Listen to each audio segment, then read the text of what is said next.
Saudara dan saudariku yang terkasih, Salam. Selamat berjumpa kembali dalam renungan harian Iona, Inspiration of New Apostolic. Kasih karunia dan damai sejahtera Tuhan Yesus Kristus menyertai kita.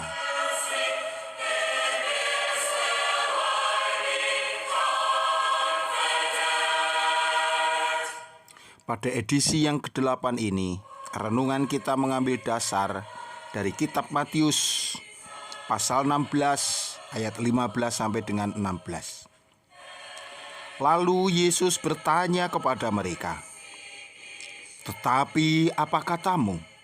Siapakah aku ini?" Maka jawab Simon Petrus, "Engkau adalah Mesias, Anak Allah yang hidup."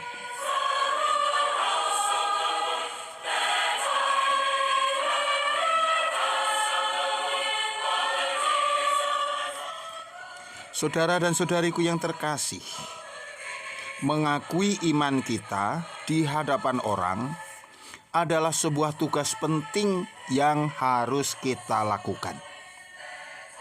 Sebagaimana Rasul Petrus yang secara tegas memberi pernyataan di hadapan Sang Putra Allah dengan jawabannya, "Engkau adalah Mesias, Anak Allah yang hidup." Mendengar jawaban ini, Tuhan Yesus memberikan penilaian yang luar biasa. "Berbahagialah engkau, Simon bin Yunus, sebab bukan manusia yang menyatakan itu kepadamu, melainkan Bapa-Ku yang di surga." Matius 16 ayat 17.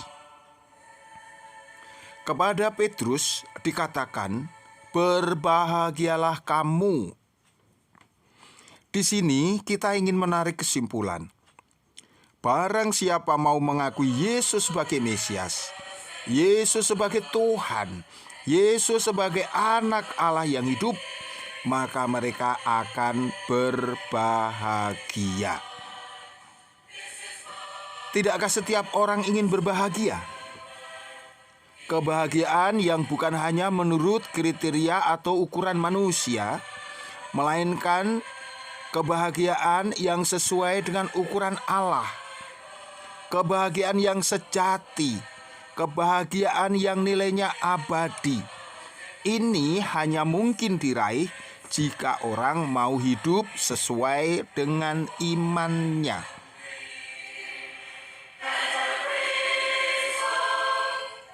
Jika kita melihat sejarah perjalanan Rasul Petrus, maka kita akan segera menemukan bagaimana sang rasul begitu konsekuen dengan pengakuan imannya yang pernah ia sampaikan di hadapan Tuhan Yesus.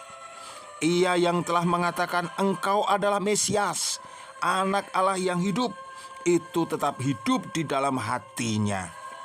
Ia tidak pernah menyembunyikannya, ia tidak pernah mengingkarinya. Ia tidak hanya berani mengatakan itu di kalangan saudara-saudaranya sendiri, di tempat yang aman dalam tanda kutip, tetapi ia juga bahkan dengan tegas dan berani menyatakan pengakuan imannya itu di saat genting, di saat jiwanya terancam. Ia tetap konsisten dan tidak menyembunyikan imannya itu, sebagaimana yang ia ucapkan dengan lantang di hadapan mahkamah agama. Tertulis di dalam Kisah Para Rasul 4 ayat 8 sampai dengan 12.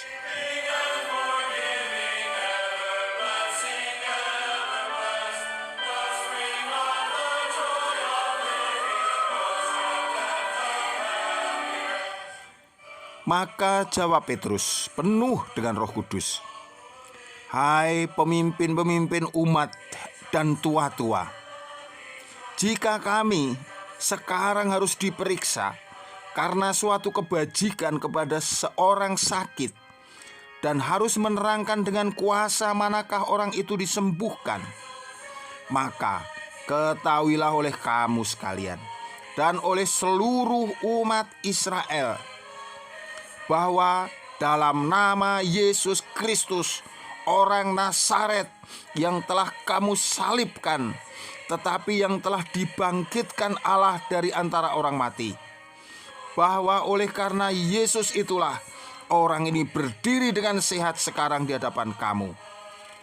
Yesus adalah batu yang dibuang oleh tukang-tukang bangunan, yaitu kamu sendiri.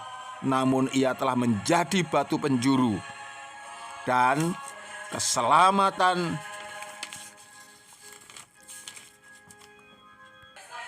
tidak ada di dalam siapapun juga selain di dalam Dia. Sebab di bawah kolong langit ini tidak ada nama lain yang diberikan kepada manusia yang olehnya kita dapat diselamatkan.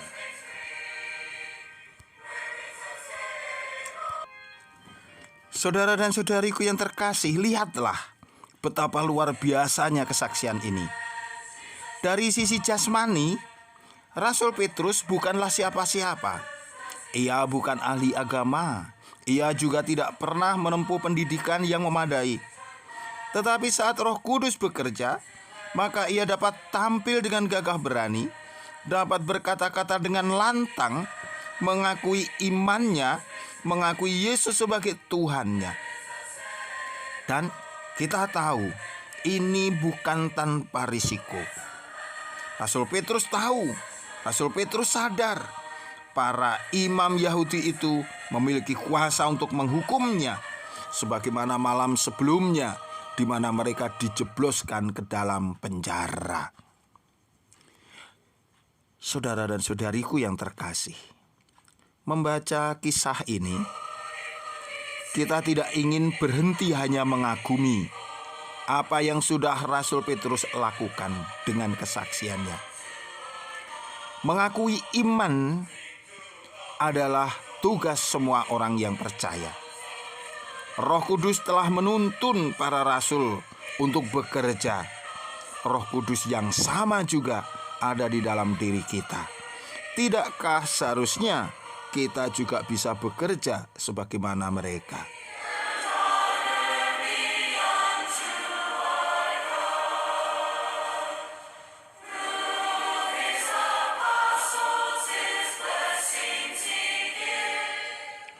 Tidak seharusnya iman hanya tinggal diam di dalam hati.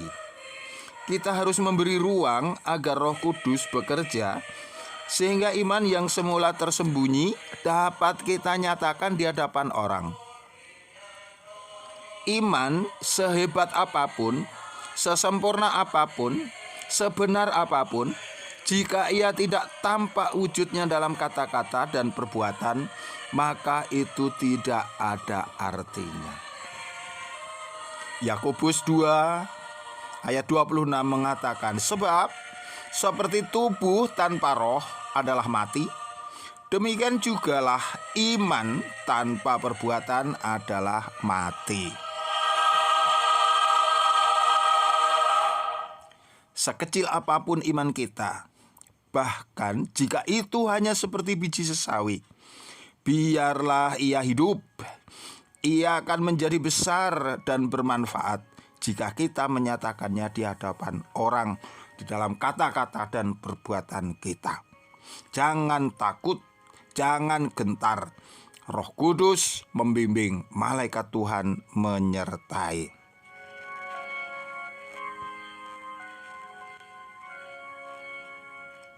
Jika kita telah melakukannya, Tuhan akan memberikan ganjaran, pahala, balasan yang jauh lebih besar daripada yang telah kita lakukan. Sebagaimana yang Tuhan Yesus katakan di dalam Matius 10 ayat 32. Setiap orang yang mengakui aku di depan manusia, aku juga akan mengakuinya di depan Bapa-Ku yang di surga.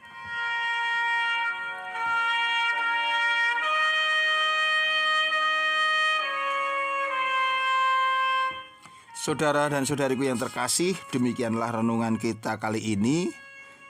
Biarlah kita dapat menjadi saksi-saksi Kristus yang bersemangat, yang berani, yang tidak gemar untuk menyembunyikan iman kita, melainkan bersemangat untuk menyatakannya di hadapan orang. Dengan perbuatan-perbuatan yang baik, tetapi juga di dalam kata-kata. Tuhan memberkati kita semuanya. Haleluya. Amin.